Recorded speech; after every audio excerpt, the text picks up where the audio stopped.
It is so sad.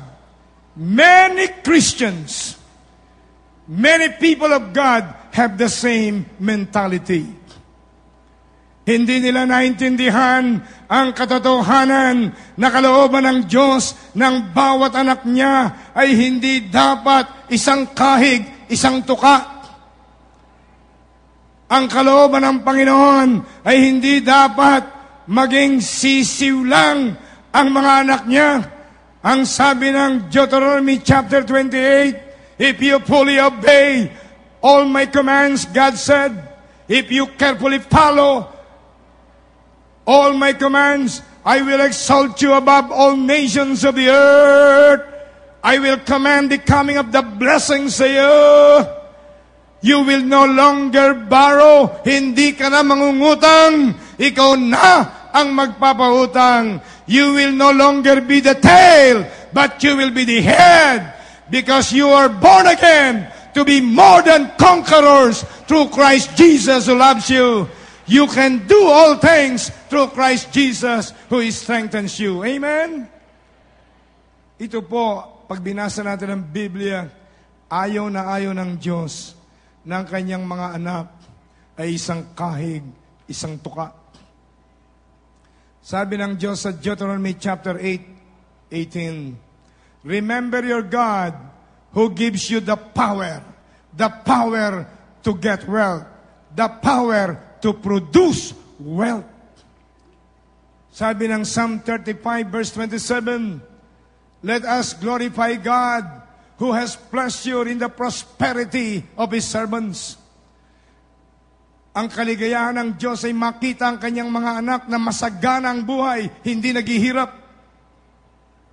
Yung tinuro sa atin noong unang panahon, mapalad ang mga naghihirap sapagkat ang mga may hirap ay malapit sa puso ng Diyos. Yan po'y satanic teaching. Ang kalooban ng Panginoon, ang kanyang mga anak ay makawala sa tanikala ng sumpa ng karamdaman, sumpa ng kahirapan, sumpa ng kamatayan. Kaya si Jesucristo'y namatay sa krus ng Kalbaryo, naging sumpa upang mapalaya ang lahi ng tao sa sumpa ng mga batas. Galatians chapter 3 verse 13, Jesus Christ was made as a curse on the cross of Calvary. He was made as a curse so that He can redeem humanity from the curse of the law, the curse of death in hell, spiritual death, the curse of sicknesses and diseases, the curse of poverty. And sabi doon sa Atonement chapter, Jesus Christ was wounded for our transgressions, bruised for our iniquities. The chastisement of our peace was laid upon Him. By His stripes, we are healed. Kaya makikita ninyo, doon sa 2 Corinthians 5:21, walang kasalanan si Jesucristo nung magkatawang tao. Wala siyang bahid kasalanan sapagkat pinanganak siya ng isang birhing babae, si Blessed Mary, na hindi man lamang nahawakan ng sino mang lalaki, sapagkat siya ay gawa hindi ng biological process, kung siya'y napunta siya sa sinapupunan ni Blessed Mary by the power of the Holy Spirit. Kaya ang dugo ni Jesus ay dugo ng Diyos at hindi dugo ng tao. Walang original sin.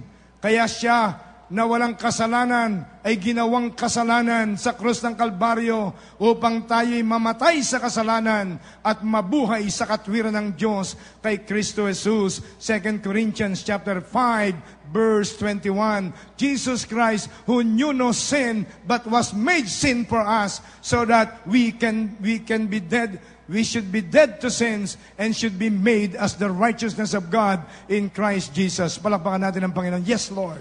You deserve the applause of your people. Amen. Hallelujah. Hindi lamang siya ginawang kasalanan, ginawa siyang dukha. Siya na mayaman sa lahat ay naging dukha.